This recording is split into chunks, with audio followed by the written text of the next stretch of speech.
Welcome back students, my name is Jaswinder Singh. तो बेटा हम एक टॉपिक कर चुके हैं सेंट्रल टेंडेंसी के अंदर मीन का। हमने देखा कि सेंट्रल टेंडेंसी जो है जिसको हम एवरेज बोल देते हैं, इसके 3 टॉपिक है, मीन, मीडियन और मोड। मीन का टॉपिक हम सारा कर चुके हैं। आज बारी है सेकंड टॉपिक मीडियन की। तो जैसे मैंने अभी बताया कि मीडियन भी एक एवरेज है। मीडियन असल में क्या है? मिडल वैल्यू, कि हमारे पास एक्स वेरिएबल है और उस वेरिएबल की हम मिडल वैल्यू फाइंड आउट करते हैं कौन सी है, और वो मिडल वैल्यू एवरेज ही कहलाती है। तो इस तरह से हम इसकी डेफिनेशन अगर देखें तो median is that value of the variable which divides the group into 2 equal parts. तो हमारे पास कोई वैल्यू है एक्स वेरिएबल की, तो मान लो उस वेरिएबल का मिडल वाला हिस्सा, बीच वाला हिस्सा, it is called median. So one comprising all the values greater than and other all the values less than median। अब मीडियन की एक खास बात होती है कि x variable first of all या तो वो असेंडिंग होना चाहिए या वो डिसेंडिंग होना चाहिए ऑर्डर में। तो मान लो हमारे पास हाइट है बच्चों की, तो इस तरह से हमारे पास हाइट बढ़ती जा रही है, हम पहले उसको अरेंज कर लेंगे। अगर सीरीज अनअरेंज्ड है, वो चाहे इंडिविजुअल हो चाहे डिस्क्रीट हो, ये याद रखना है। यहां पर ज्यादा स्टूडेंट्स गलती करते हैं। अगर हमारे पास एक्स की सीरीज अनअरेंज्ड है, ठीक है, या तो हम असेंडिंग ऑर्डर में उसको अरेंज कर लेंगे या उसको डिसेंडिंग ऑर्डर में कर लेंगे। फिर एक्स वेरिएबल की मिडल वाला लड़का जो मिडल हाइट है उसको ले लेंगे और वो हमारा मीडियन आ जाएगा, एवरेज आ जाएगी। और उसकी एक साइड की सारी वैल्यू लेस देन मीडियन है और दूसरी साइड की सारी वैल्यू मोर देन मीडियन होंगी। तो ये तभी होगा जब उसको अरेंज करेंगे असेंडिंग या डिसेंडिंग ऑर्डर में। ये सबसे खास बात है जहां पर स्टूडेंट्स यहां गलती करते हैं आमतौर पर।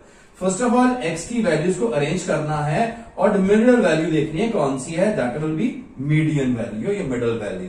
एक तरफ सारी की सारी लेस देन होंगी, छोटी होंगी, और उसके दूसरी तरफ सारी की सारी बड़ी वैल्यूज होंगी।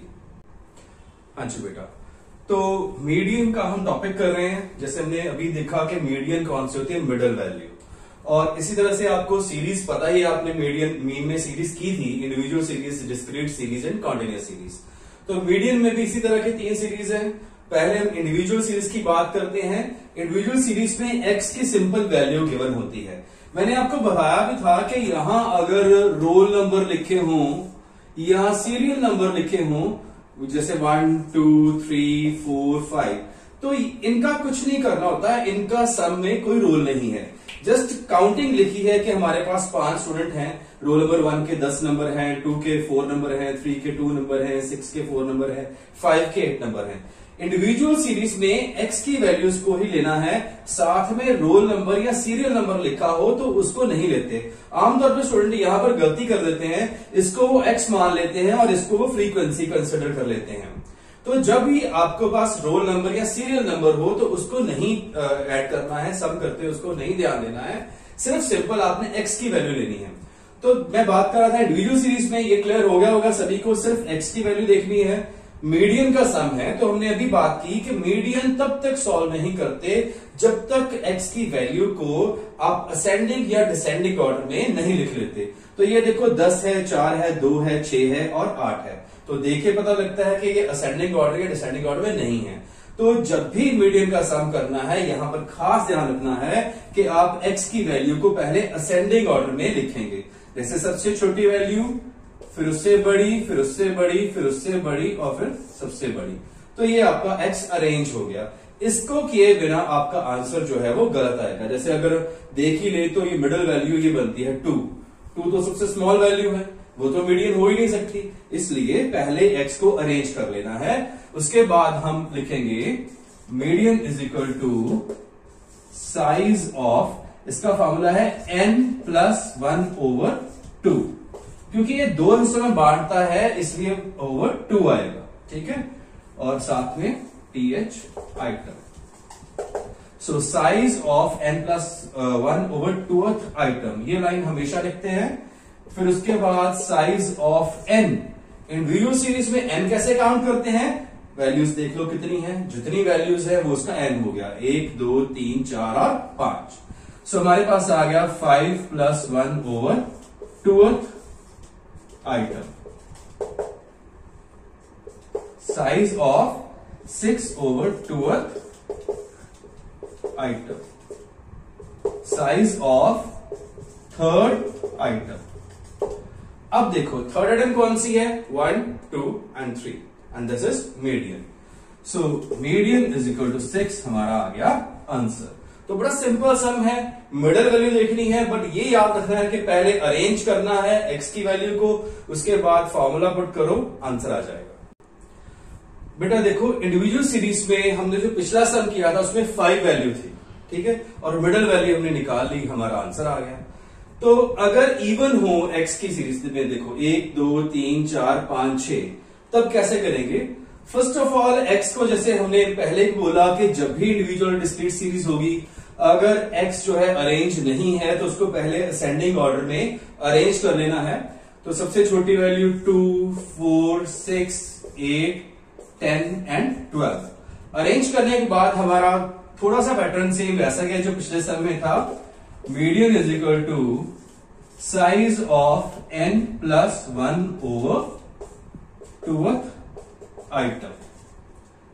सो साइज ऑफ n देखो कितना है, 1 2 3 4 5 6, 6 plus 1 over 2th item. Size of 7 over 2th item. Size of 3.5 item. तो अगर तो अकेला 3 होता तो हम देखते सीरीज में 6 हमारा आंसर आ जाता, अगर 4 होता तो हम सीरीज में देखते आंसर आ जाता। लेकिन अगर वैल्यू जो है वो पॉइंट में आ जाए तो क्या करना है, पॉइंट से पहले जो भी वैल्यू होगी, पॉइंट से पहले जो भी वैल्यू होगी वो वैल्यू आ जाएगी। जैसे इसमें पॉइंट से पहले थर्ड आइटम है, प्लस कर देंगे उस वैल्यू में एक ऐड करके। थर्ड के बाद क्या होता है, 4। So third item plus fourth item divided by 2, ये हमने निकाल ली एवरेज दोनों की। तो थर्ड आइटम देखो कौन सी है, 1 2 3 6 आ गया, प्लस फोर्थ आइटम कौन सी है, 1 2 3 4 8 ओवर 2। तो ये कितना हो गया, 14 ओवर 2, और हमारा सॉल्व करके मीडियन आ गया 7 आंसर। तो जब भी वैल्यू पॉइंट में हो तो हमेशा यही करेंगे, पॉइंट से पहले वैल्यू लेके, पॉइंट से पहले 8 होगा 7 होगा 6 होगा, जो भी वैल्यू है वो लेके उसमें एक ऐड कर देंगे और ओवर 2 कर लेंगे। Third item plus fourth item divide by 2, और वैल्यूज देख लेंगे थर्ड कौन सी है फोर्थ कौन सी है, या जो भी आपका आएगा वहां पर, इसमें से एक्स में से वो वैल्यू ढूंढ के लिख के डिवाइड बाय 2 करके उसको सॉल्व करके जो भी आएगा हमारा आंसर होगा। बेटा हमारी सेकंड सीरीज डिस्क्रीट सीरीज, ऐसी सीरीज जिसमें एक्स और एफ की 2 वैल्यूज गिवन होती हैं आपके पास। इसका मतलब है कि ये एक्स है और ये फ्रीक्वेंसी है, कि 2 स्टूडेंट है जिनके 2 नंबर हैं, एक स्टूडेंट ऐसे जिसके 6 नंबर है, 2 स्टूडेंट ऐसे हैं जिनके 10 नंबर है, 2 ऐसे जिनके 8 और 3 ऐसे जिनके 4। तो एक्स की वैल्यू अगर देखो ये भी अनअरेंज्ड है, ना तो ये असेंडिंग ऑर्डर में है ना ये डिसेंडिंग ऑर्डर में है। तो मैंने अभी जैसे बताया कि जब भी इंडिविजुअल सीरीज और डिस्क्रीट सीरीज में अगर एक्स की वैल्यू असेंडिंग और डिसेंडिंग नहीं है तो फर्स्ट ऑफ ऑल उसको हम अरेंज करेंगे। तो एक्स की वैल्यू को अरेंज कर लेंगे, ठीक है, सबसे छोटी वैल्यू 2, फिर उसके बाद 4, फिर 6, फिर 8 और फिर 10। तो इस तरह से एक्स की वैल्यू हमारी अरेंज होगी। फ्रीक्वेंसी को क्या करेंगे, फ्रीक्वेंसी को ना तो वैसे का वैसे लिख देना है, ना ही इसको अरेंज करना है। देखना है कि ये 2 है और 2 के आगे क्या है, जो इसके आगे है वही फ्रीक्वेंसी इसकी बनेगी। 2 बच्चे थे जिनके 2 नंबर, एक बच्चा था जिसके 6 नंबर, तो 6 के आगे 1 आ जाएगा। 2 बच्चे ऐसे जिनके 10 नंबर, तो 10 के आगे 2 आ जाएगा। 2 ऐसे जिनके 8 नंबर, तो 2 आ गया, और 3 ऐसे जिनके 4 नंबर। तो फ्रीक्वेंसी है वो कंसर्न फ्रीक्वेंसी उसी वेरिएबल की रहेगी। 2 की जो फ्रीक्वेंसी है उसके सामने आएगी, 10 की जो है वो आएगी, 4 की जो है वो आएगी। इसको अरेंज नहीं करते कभी भी, एक्स को अरेंज करना कभी नहीं भूलना है, ये याद रखना। यहां पर ही ज्यादा स्टूडेंट्स की गलती होती है, वो बिना अरेंज किए शुरू कर देते हैं और आंसर जो है वो गलत आता है। इंडिविजुअल हो डिस्क्रीट हो, फर्स्ट ऑफ ऑल उसको अरेंज करेंगे, उसके बाद ही सम निकालेंगे। अब मीडियन में जब भी फ्रीक्वेंसी गिवन हो, मींस आपका या तो डिस्क्रीट सीरीज हो या आपकी कॉन्टिन्यूस सीरीज हो, सीएफ क्यूमुलेटिव फ्रीक्वेंसी का कॉलम जरूर बनेगा। ये मीडियन में हमेशा बनता है। सीएफ का कॉलम कैसे बनेगा, जो पहली वैल्यू है वो वैसे की वैसे आ जाएगी, जो भी यहां लिखा होगा वो आ जाएगा। उसके बाद इस वैल्यू में ये अगली फ्रीक्वेंसी प्लस कर दोगे तो कितना हो गया 5, तो ये 5 इस तरफ आ जाएगा। इस 5 में एक ये वाला ऐड करोगे कितने हो गए 6 में ये 2 ऐड किए 8 और 8 में ये 2 ऐड किए 10। तो इस तरह से आपकी जो है वो फ्रीक्वेंसी से CF क्यूमुलेटिव फ्रीक्वेंसी क्रिएट हो जाएगी। हमने क्या किया, ये वैल्यू एज इट इज यहां पर आ गई, इस वैल्यू में प्लस किया ये आ गया, इस वैल्यू में प्लस किया फिर आगे प्लस किया फिर आगे प्लस किया, तो ये हमारा एंड में आ गया। ये जो आया ये हमारा क्या हो गया n, इसका टोटल कर लो, ये लास्ट वैल्यू का टोटल वही बनेगा। और n हमेशा फ्रीक्वेंसी का टोटल होता है। कई बार मैंने देखा है स्टूडेंट्स क्या करते हैं CF का टोटल करके n निकाल देते हैं, वो फिर गलत है। इसकी एंड वैल्यू यही होगी आपकी, ठीक है। उसके बाद हम फॉर्मूला पुट करेंगे, median is equal to size of n+1 over 2th item.